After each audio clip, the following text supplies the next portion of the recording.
ಕೇತುಗ್ರಸ್ತ ಚಂದ್ರಗ್ರಹಣಕ್ಕೆ ಕ್ಷಣಗಣನೆ ಶುರುವಾಗಿದೆ. ಕೆಲ ಹೊತ್ತಲ್ಲೇ ಈ ವರ್ಷದ ಮೊದಲ ಚಂದ್ರಗ್ರಹಣ ಶುರುವಾಗ್ತಾ ಇದೆ. ಬೆಳಗಿನ ಪೂಜೆ ನಂತರದಲ್ಲಿ ಬಹುತೇಕ ದೇಗುಲಗಳನ್ನು ಕ್ಲೋಸ್ ಮಾಡಲಾಗಿದೆ. ಇದು ಸಹಜವಾದಂಥ ಪ್ರಕ್ರಿಯೆ. ಸೂರ್ಯಗ್ರಹಣ ಅಥವಾ ಚಂದ್ರಗ್ರಹಣ ಆದಂಥ ಸಂದರ್ಭದಲ್ಲಿ ದೇಗುಲಗಳನ್ನು ಕ್ಲೋಸ್ ಮಾಡಲಾಗುತ್ತೆ. ಪೂಜೆ ಪುನಸ್ಕಾರಗಳು ನೆರವೇರಿದ ನಂತರದಲ್ಲಿ ಇವತ್ತು ಗ್ರಹಣ ಸ್ಪರ್ಶಕಾಲ ಮಧ್ಯಾಹ್ನ 3 ಗಂಟೆ 20 ನಿಮಿಷಕ್ಕೆ ಆರಂಭ ಆಗುತ್ತೆ. ಸಂಪೂರ್ಣ ಗ್ರಹಣ ಶುರುವಾಗುವುದು ಸಂಜೆ 4 ಗಂಟೆ 34 ನಿಮಿಷಕ್ಕೆ. ಗ್ರಹಣ ಮುಗಿಯೋದು ಮೋಕ್ಷಕಾಲ ಸಂಜೆ 6 ಗಂಟೆ 47 ನಿಮಿಷಕ್ಕೆ ಮುಗಿಯುತ್ತೆ. ಗ್ರಹಣ ಮೋಕ್ಷದ ಬಳಿಕ ಬಂದ್ ಮಾಡಿರುವಂಥ ಎಲ್ಲ ದೇಗುಲಗಳನ್ನು ಶುದ್ಧೀಕರಣ ಮಾಡಲಾಗುತ್ತೆ. ಆನಂತರದಲ್ಲಿ ದೇಗುಲಗಳನ್ನು ಓಪನ್ ಮಾಡಲಾಗುತ್ತೆ.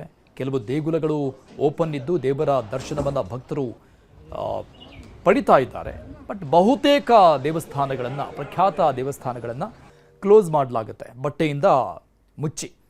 ಯಾವಾಗ ಗ್ರಹಣ ಮೋಕ್ಷ ಆಗುತ್ತೆ, ಗ್ರಹಣ ಮುಗಿಯುತ್ತೆ, ಅದಾದಮೇಲೆ ಪೂಜೆ ಪುನಸ್ಕಾರಗಳನ್ನು ಮಾಡಿ, ನೇಮ ನಿತ್ಯಗಳನ್ನು ಮಾಡಿ ಮತ್ತೆ ದೇವರ ದರ್ಶನವನ್ನು ಭಕ್ತರಿಗೆ ನೀಡಲಾಗುತ್ತೆ. ಸೊ ಅಲ್ಲಿವರೆಗೂ ಕೂಡ ಈ ಎಲ್ಲ ದೇವಸ್ಥಾನಗಳನ್ನು ಓಪನ್ ಮಾಡೋದಿಲ್ಲ. ಇದು ಗ್ರಹಣದ ಸಂದರ್ಭದಲ್ಲಿ ನಡೆಯುವಂತಹ ಸಹಜವಾದಂಥ ಪ್ರಕ್ರಿಯೆ.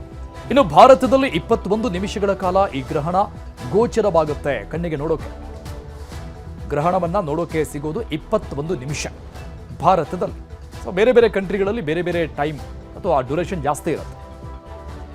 ಭಾರತದಲ್ಲಿ 21 ನಿಮಿಷ ಗ್ರಹಣವನ್ನು ನೋಡುವಂತಹ ಚಾನ್ಸಸ್ ಇದೆ, ಗೋಚರವಾಗುತ್ತೆ ಅನ್ನೋ ಮಾಹಿತಿಯನ್ನು ವಿಜ್ಞಾನಿಗಳು ತಿಳಿಸ್ತಾ ಇದ್ದಾರೆ.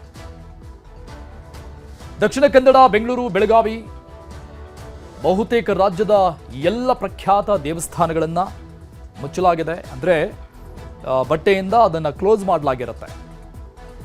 ಗ್ರಹಣದ ಸಂದರ್ಭದಲ್ಲಿ ದೇವಸ್ಥಾನಗಳಿಗೆ ಈ ರೀತಿಯಾಗಿ ನಿರ್ಬಂಧನ ಹಾಕುವುದು ಸಹಜವಾದಂಥ ಪ್ರಕ್ರಿಯೆಯಾಗಿದ್ದು, ಸೂರ್ಯಗ್ರಹಣ, ಚಂದ್ರಗ್ರಹಣ ಆದಾಗ ದೇವಸ್ಥಾನಗಳನ್ನು ಕ್ಲೋಸ್ ಮಾಡಲಾಗುತ್ತೆ.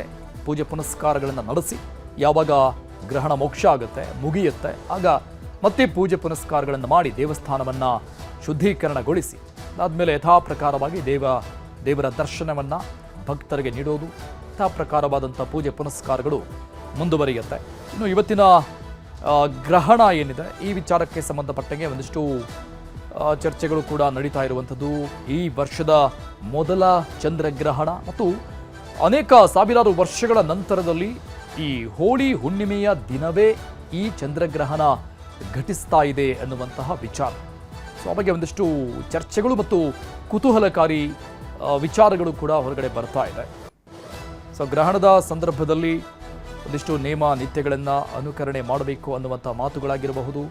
ದೇವಸ್ಥಾನಗಳಲ್ಲಿ ನಡೆಯುವಂಥ ಪೂಜೆ ಪುನಸ್ಕಾರಗಳು ಸೊ ವಿಶೇಷವಾಗಿರುತ್ತೆ. ಇವತ್ತು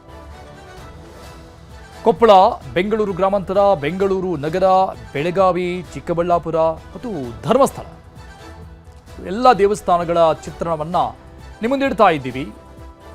ಈ ಎಲ್ಲ ದೇವಸ್ಥಾನಗಳಲ್ಲೂ ಕೂಡ ಪೂಜೆ ಪುನಸ್ಕಾರಗಳನ್ನು ಬೆಳಗ್ಗೆನೇ ಮಾಡಿ ಈಗ ಕ್ಲೋಸ್ ಮಾಡಲಾಗಿದೆ. ಸೊ ಮಧ್ಯಾಹ್ನ ಆಲ್ಮೋಸ್ಟ್ ಇನ್ನೇನು ಕೆಲವೇ ಟೈಮ್ನಲ್ಲಿ ಆರಂಭ ಆಗುತ್ತೆ ಗ್ರಹಣ ಕಾಲ. ಸೊ ಹಾಗಾಗಿ ದೇವಸ್ಥಾನಗಳಿಗೆ ಬೀಗ ಹಾಕಲಾಗಿದೆ. ಬಟ್ಟೆಯಿಂದ ಮುಚ್ಚಿ ಈ ಎಲ್ಲ ದೇವಸ್ಥಾನಗಳನ್ನು ಕ್ಲೋಸ್ ಮಾಡಲಾಗಿದೆ.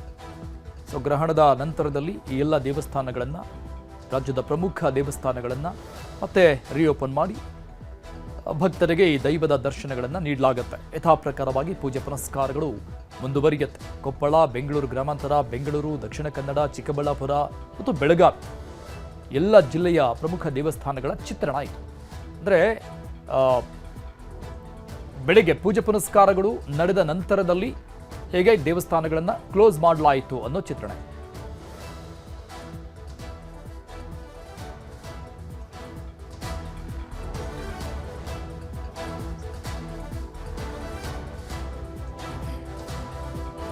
ಓಕೆ, ಈ ಬಗ್ಗೆ ಮತ್ತಷ್ಟು ಅಪ್ಡೇಟ್ಸ್ ಕೊಡ್ತಾರೆ ನಮ್ಮ ಪ್ರತಿನಿಧಿಗಳು. ಲೈವ್ನಲ್ಲಿ ಕನೆಕ್ಟ್ ಆಗ್ತಾ ಇದ್ದಾರೆ. ಚಂದ್ರಕಾಂತ್ ಸುಗಂಧಿ ಮತ್ತು ಮಂಗಳೂರಿಂದ ಕಿಶನ್ ಶೆಟ್ಟಿ ಲೈವ್ನಲ್ಲಿ ಜಾಯ್ನ್ ಆಗ್ತಾ ಇದ್ದಾರೆ. ಇನ್ನು ಶರಣು ಹಂಪಿ ಲೈವ್ನಲ್ಲಿ ಜಾಯ್ನ್ ಆಗ್ತಾ ಇದ್ದಾರೆ. ಶರಣು ಹಂಪಿ, ಸಹಜವಾದಂಥ ಪ್ರಕ್ರಿಯೆ ಇದು. ಚಂದ್ರಗ್ರಹಣ ಅಥವಾ ಸೂರ್ಯಗ್ರಹಣ ಆದಂಥ ಸಂದರ್ಭದಲ್ಲಿ ದೇವಸ್ಥಾನಗಳನ್ನು ಕ್ಲೋಸ್ ಮಾಡೋದು, ಪೂಜೆ ಪುನಸ್ಕಾರಗಳನ್ನು ನಡೆಸಿ ಅದಾದಮೇಲೆ ಮತ್ತೆ ಓಪನ್ ಮಾಡೋದು, ಇದು ನೋಡ್ತಾನೆ ಬಂದಿದ್ದೀವಿ. ಬಟ್ ಸ್ಪೆಷಲ್ ಆಗಿರುವಂತಹ ಈ ಬಾರಿಯ ಚಂದ್ರಗ್ರಹಣ ವರ್ಷದ ಮೊದಲನೆಯದ್ದು ಮತ್ತು ಹಲವು ವರ್ಷಗಳ ನಂತರದಲ್ಲಿ ಹೋಳಿ ಹುಣ್ಣಿಮೆ ದಿನ ಚಂದ್ರಗ್ರಹಣ ಘಟಿಸ್ತಾ ಇರೋದು. ಸೊ ಏನು ವಿಶೇಷತೆ, ಅರ್ಚಕರು ಏನು ಹೇಳ್ತಾರೆ ಈ ಬಗ್ಗೆ? ನಿಜ ಅರುಣ್, ಯಾಕಂದರೆ ಈ ರೀತಿಯಾದಂಥ ಪೂರ್ಣ ಚಂದ್ರಗ್ರಹಣ ಏನಿದೆ 2.5 ವರ್ಷದ ನಂತರ ಮತ್ತೊಂದು ಸಾರಿ ಬರೋದು. ಸೊ ಹಲವು ವರ್ಷಗಳ ನಂತರ ಬಂದಿರುವಂಥ ಕೇತುಗ್ರಸ್ತ ಚಂದ್ರಗ್ರಹಣ ಏನಿದೆ, ಇದರ ಹಿನ್ನೆಲೆಯಲ್ಲಿ ರಾಜಧಾನಿ ಬೆಂಗಳೂರಿನಲ್ಲಿ ಇರುವಂಥ ಬಹುತೇಕ ಪ್ರಮುಖ ದೇವಾಲಯಗಳು, ಇನ್ನು ಮುಜರಾಯಿ ಇಲಾಖೆ ವ್ಯಾಪ್ತಿಯಲ್ಲಿ ಬರುವಂಥ ದೇವಸ್ಥಾನಗಳು, ಅದು ಬಿ ವರ್ಗದ ದೇವಸ್ಥಾನಗಳಿರ್ಬೋದು, ಸಿ ವರ್ಗದ ದೇವಸ್ಥಾನಗಳಿರ್ಬೋದು, ಎಲ್ಲ ದೇವಸ್ಥಾನಗಳು 11:30-12 ಗಂಟೆಗೆ ದೇವಸ್ಥಾನಗಳೆಲ್ಲ ಕೂಡ ಕ್ಲೋಸ್ ಆಗಿದೆ. ನಾವೀಗ ಈ ದೃಶ್ಯದಲ್ಲಿ ತೋರಿಸ್ತಾ ಇರುವಂಥ ದೇವಸ್ಥಾನ ಬಹಳ ಹೆಸರುವಾಸಿಯಾದಂಥ ದೇವಸ್ಥಾನ, ಅಣ್ಣಮ್ಮ ದೇವಸ್ಥಾನ ಇದು. ಸೊ ಇದು ಮೆಜೆಸ್ಟಿಕ್ಕಲ್ಲಿರುವಂಥ ಈ ದೇವಸ್ಥಾನಕ್ಕೆ ಸಹಸ್ರಾರು ಸಂಖ್ಯೆಯಲ್ಲಿ ಭಕ್ತರೆಲ್ಲರೂ ಕೂಡ ಆಗಮಿಸ್ತಾರೆ ಪ್ರತಿನಿತ್ಯ. ಅದರಲ್ಲೂ ಕೂಡ ಮಂಗಳವಾರ ಮತ್ತು ಶುಕ್ರವಾರ ಇದರ ಸಂಖ್ಯೆ ಅಂತೂ, ಭಕ್ತರ ಸಂಖ್ಯೆ ಅಂತೂ ಜಾಸ್ತಿ ಇರುತ್ತೆ. ಚಂದ್ರಗ್ರಹಣ ಹಿನ್ನೆಲೆಯಲ್ಲಿ 11:30-12 ಗಂಟೆಗೆ ದೇವಾಲಯವನ್ನು ಕ್ಲೋಸ್ ಮಾಡಿದ್ದಾರೆ. ಬಟ್ಟೆ ಮೂಲಕ ಕ್ಲೋಸ್ ಮಾಡಿರೋದು ಕೂಡ ಒಳಭಾಗದಲ್ಲಿದೆ, ಅದು ಕಂಡು ಬರ್ತಾ ಇದೆ. ಸೊ ಹೊರಭಾಗದಲ್ಲಿ ಗೇಟಲ್ಲೂ ಕೂಡ ಎಂಟ್ರಿಯನ್ನು ಕ್ಲೋಸ್ ಕೂಡ ಮಾಡಿದ್ದಾರೆ. ಸಂಜೆ 7 ಗಂಟೆಗೆ, ಯಾಕಂದರೆ ನಮ್ಮ ಭಾರತದಲ್ಲಿ 9 ನಿಮಿಷಗಳ ಕಾಲ ದರ್ಶನ ಸಿಗುತ್ತೆ, ಅದು 20ರಿಂದ 9 ನಿಮಿಷಗಳ ಕಾಲ ಅನ್ನೋದಿದೆ. ಸೊ 8% ಚಂದ್ರಗ್ರಹಣನ ನೋಡ್ಬೋದು ಅಂತೇಳಿ. ಸೊ 6:28ರಿಂದ 6:47ರವರೆಗೆ ಜರುಗುವಂಥ ಈ ಕೌತುಕವನ್ನು ನೋಡಲಿಕ್ಕೆ ಒಂದು ಕಡೆಗೆ ಹಿಂದೂ ಸಂಪ್ರದಾಯ ರೀತಿಯಾಗಿ ದೇವಸ್ಥಾನವನ್ನು ಕ್ಲೋಸ್ ಮಾಡಿ ಶುದ್ಧೀಕರಣ ಮಾಡುವಂಥ ಕಾರ್ಯ ಮಾಡ್ತಾರೆ. 7 ಗಂಟೆಯ ನಂತರ ದೇವಸ್ಥಾನಕ್ಕೆ, ಅಂದರೆ ಮನೆಯಲ್ಲಿ ಇದ್ದಂಥವರೆಲ್ಲರೂ ಕೂಡ ಭಕ್ತರು ಸ್ನಾನ ಮಾಡಿ ಮನೆಯನ್ನು ಶುಚಿಗೊಳಿಸ್ಕೊಂಡು ಆ ನಂತರ ದೇವಸ್ಥಾನಕ್ಕೆ ಬಂದು ಸೊ ಇಲ್ಲಿ ದರ್ಶನ ಮಾಡುವಂಥ ಕಾರ್ಯನೂ ಕೂಡ ಮಾಡ್ತಾರೆ. ಅದೇ ರೀತಿಯಾಗಿ ಖಗೋಳ ವಿಜ್ಞಾನಿಗಳು, ವೀಕ್ಷಕರು ಕೂಡ ನೇರಗಣ್ಣಿನಿಂದ ನೋಡಲಿಕ್ಕೆ, ಟೆಲಿಸ್ಕೋಪಿಂದ ನೋಡಲಿಕ್ಕೂ ಕೂಡ ಬಹಳ ಕಾತುರದಿಂದ ಕಾಯ್ತಾ ಇದ್ದಾರೆ. ಈ ರೀತಿಯಾದಂಥ 2 ದೃಶ್ಯಗಳು ನಮ್ಮ ಭಾರತದಲ್ಲಿ ಕಂಡು ಬರುತ್ತೆ. ಅರುಣ್, ಓಕೆ, ಹೋಲ್ಡ್ ಆನ್ ಶರಡು ಹಂಪಿ. ಇನ್ನು ಮಂಗಳೂರಿಂದ ಕಿಶನ್ ಶೆಟ್ಟಿ ಡೀಟೇಲ್ಸ್ ಕೊಡ್ತಾರೆ. ಹಿಂದೂ ಧರ್ಮದಲ್ಲಿ ಗ್ರಹಣ ಅನ್ನುವಂಥ ವಿಚಾರವೂ ಕೂಡ ಒಂದು ಆಚರಣೆನೇ, ಬಟ್ ಅದರ ಆಚರಣೆ ಸ್ವಲ್ಪ ವಿಭಿನ್ನವಾಗಿರುತ್ತೆ. ಹೇಗೆ ನಡೀತಾ ಇದೆ ಮಂಗಳೂರಿನಾದ್ಯಂತ, ಹೇಗಿರುತ್ತೆ ಇವತ್ತಿನ ಎಲ್ಲ ದೇವಸ್ಥಾನಗಳ ಸ್ಥಿತಿಗಳು?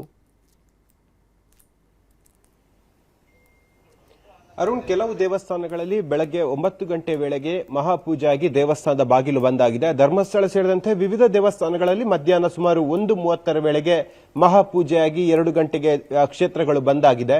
ನಾನೀಗ ಇರುವಂತದ್ದು ಮಂಗಳೂರಿನ ಬಹಳ ಪ್ರಸಿದ್ಧವಾದ ಕ್ಷೇತ್ರ ಮತ್ತು ಐತಿಹಾಸಿಕ ಪುರಾಣಗಳನ್ನು ಒಳಗೊಂಡಂತಹ ಕ್ಷೇತ್ರ ಕದ್ರಿ ಶ್ರೀ ಮಂಜುನಾಥ ಕ್ಷೇತ್ರದ ಮುಂಭಾಗದಲ್ಲಿದ್ದೇನೆ. ದೃಶ್ಯಗಳಲ್ಲಿ ಗಮನಿಸ್ತಾ ಇದ್ದೀರಿ, ಇದು ದೇವಸ್ಥಾನದ ಒಳ ಹೋಗುವಂತಹ ಮುಖ್ಯ ದ್ವಾರ. ಸದ್ಯ ಆ ದ್ವಾರವನ್ನ ಬಂದ್ ಮಾಡಲಾಗಿದೆ. ಸಂಜೆ 4 ಗಂಟೆ ವೇಳೆಗೆ ಯಥಾವತ್ತಾಗಿ ಓಪನ್ ಆಗುತ್ತೆ.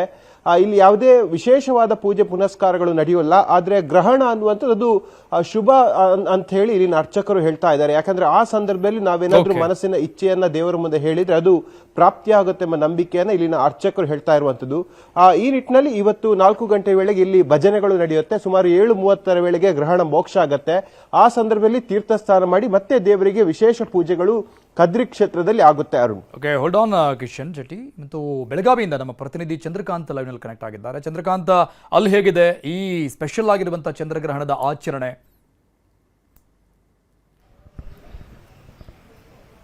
ಅರುಣುಗಾರ್, ಬೆಳಗ್ಗೆಯಿಂದಲೂ ಕೂಡ ಅನೇಕ ದೇವಸ್ಥಾನಗಳನ್ನು ಬಂದ್ ಮಾಡಲಾಗಿದೆ. ದೇವಸ್ಥಾನದ ಆವರಣದಲ್ಲಿ ದೇವಸ್ಥಾನದ ಪ್ರಮುಖ ಗರ್ಭಗುಡಿ ಬಾಗಿಲನ್ನು ಹಾಕಿರ್ತಕ್ಕಂಥದ್ದು, ದೇವಸ್ಥಾನದಲ್ಲಿ ಆವರಣದಲ್ಲಿರ್ತಕ್ಕಂಥ ಗಣಪತಿ ಹಾಗೇನೆ ಏನು ವಿವಿಧ ಮೂರ್ತಿಗಳನ್ನ ಈ ರೀತಿ ಬಿಳಿ ಬಟ್ಟೆಗಳನ್ನ ಸುತ್ತಲಾಗಿದೆ. ಮತ್ತು ಈ ಕಪಿಲೇಶ್ವರನನ್ನ ಪ್ರಮುಖವಾಗಿ ಇವತ್ತು ಬಿಲ್ವಾ ಪತ್ರೆಗಳನ್ನ ಮುಚ್ಚಿ ಆ ದೇವಸ್ಥಾನವನ್ನು ಕಂಪ್ಲೀಟ್ ಬಂದ್ ಮಾಡಿರ್ತಕ್ಕಂಥದ್ದು. ದೇವಸ್ಥಾನದ ಆವರಣದಲ್ಲಿರ್ತಕ್ಕಂಥ ನಾಗದೇವತೆ ಆಗಿರ್ಬೋದು, ಹಾಗೆ ಕಾರ್ತಿಕ ಸ್ವಾಮಿ ದೇವಸ್ಥಾನ, ಹಾಗೇನೆ ಗಣಪತಿ ಸೇರಿದಂತೆ ಬಹುತೇಕ ಎಲ್ಲಾ ವಿಗ್ರಹಗಳನ್ನ ಬಟ್ಟೆಯಿಂದ ಮುಚ್ಚಲಾಗಿರ್ತಕ್ಕಂಥ. ಈಗ ದೇವಸ್ಥಾನದ ಆವರಣದಲ್ಲಿ ಪ್ರಮುಖವಾಗಿ ಏನು ಮೃತ್ಯುಂಜಯ ಹೋಮವನ್ನ ಆರಂಭಿಸಲಾಗಿದೆ. ಬೆಳಗ್ಗೆ 11 ಗಂಟೆಯಿಂದ ಸಂಜೆ 6:48ರವರೆಗೆ ಕಪಿಲೇಶ್ವರ ದೇವಸ್ಥಾನ ಸಂಪೂರ್ಣವಾಗಿ ಬಂದ್ ಇರಲಿರ್ತಕ್ಕಂಥದ್ದು. ಹೀಗಾಗಿ ಏನು ಈಗ ಮೃತ್ಯುಂಜಯ ಹೋಮವನ್ನು ಇಲ್ಲಿ ಆರಂಭವಾಗಿದೆ. ಮತ್ತೊಂದು ಕಡೆ ಏನು ಗ್ರಹಣ ಸಂದರ್ಭದಲ್ಲಿ ಏನು ಉತ್ತರ ಕರ್ನಾಟಕ ಭಾಗದ ಹಲವು ಜಿಲ್ಲೆಗಳಲ್ಲಿ ಈ ರೀತಿ ಏನು ಒಣಕೆ ಇಡ್ತಕ್ಕಂತಹ ಒಂದು ಸಂಪ್ರದಾಯ ಇರತಕ್ಕಂಥದ್ದು. ಈಗ ಗ್ರಹಣ ಆರಂಭವಾಗಿದ್ದರಿಂದ ಒಣಕೆ ನಿಂತಿದೆ. ಗ್ರಹಣ ಮುಗಿದ ಬಳಿಕ ತಾನೇ ಇದು ಒಣಕೆ ಬೀಳುತ್ತೆ ಅಂತ ಒಂದು ಸಂಪ್ರದಾಯ. ಈ ಒಂದು ದೇವಸ್ಥಾನದ ಆವರಣದಲ್ಲೇ ಈ ಒಂದು ಒಣಕೆಯನ್ನು ಸದ್ಯ ನಿಲ್ಲಿಸಲಾಗಿರ್ತಕ್ಕಂಥದ್ದು. ಮತ್ತೊಂದು ಕಡೆ ಈ ಒಂದು ದೇವಸ್ಥಾನದಲ್ಲಿ ಈಗ ಹೋಮವನ್ನ, ಮೃತ್ಯುಂಜಯ ಹೋಮವನ್ನ ಆರಂಭಿಸಲಾಗಿದೆ. ಸಂಜೆ ಸುಮಾರು 6:48ರ ಬಳಿಕ ದೇವಸ್ಥಾನದಲ್ಲಿ ಶುಚಿಯನ್ನುಗೊಳಿಸಿ ಬಳಿಕ ಏನು ದೇವರಿಗೆ ಮತ್ತೊಂದು ಅಭಿಷೇಕವನ್ನ ಮಾಡಲಾಗುತ್ತೆ. ಗ್ರಹಣಕ್ಕೂ ಮೊದಲು ಕೂಡ ಒಂದು ಏನು ಮಹಾರುದ್ರಾಭಿಷೇಕವನ್ನ ನೆರವೇರಿಸಲಾಗಿತ್ತು. ಹೀಗಾಗಿ ಈಗ ಮೃತ್ಯುಂಜಯ ಹೋಮ ಆಗುತ್ತೆ ಮತ್ತು ಇದೆಲ್ಲ ಮುಗಿದ ಬಳಿಕ ಸಂಜೆಯ ವೇಳೆಗೂ ಮತ್ತೊಮ್ಮೆ ಜಲಾಭಿಷೇಕದ ಮೂಲಕ ಎಲ್ಲವನ್ನ ಶುಚಿಗೊಳಿಸಿ ನೆರವೇರಿಸಿ ಮತ್ತೊಮ್ಮೆ ದೇವರಿಗೆ ಒಂದು ಅಭಿಷೇಕವನ್ನು ಮಾಡಿ ಬಳಿಕ ಸಾರ್ವಜನಿಕರ ದರ್ಶನಕ್ಕೆ ಅವಕಾಶವನ್ನು ಕಲ್ಪಿಸಲಾಗುತ್ತೆ ಅಂತ ಹೇಳಿ ಈಗ ಆಡಳಿತ ಮಂಡಳಿ ಹೇಳಿದೆ. ಇಡೀ ಕಪಿಲೇಶ್ವರ ದೇವಸ್ಥಾನ ಸಂಪೂರ್ಣವಾಗಿ ಬಂದ್ ಆಗಿರ್ತಕ್ಕಂಥದ್ದು ಅರುಣ್ ಹುಗಾರ್. ಥ್ಯಾಂಕ್ ಯು ಚಂದ್ರಕಾಂತ್ ಮತ್ತು ಕಿಶನ್ ಶರಣು ಡೀಟೇಲ್ಸ್ಗೆ.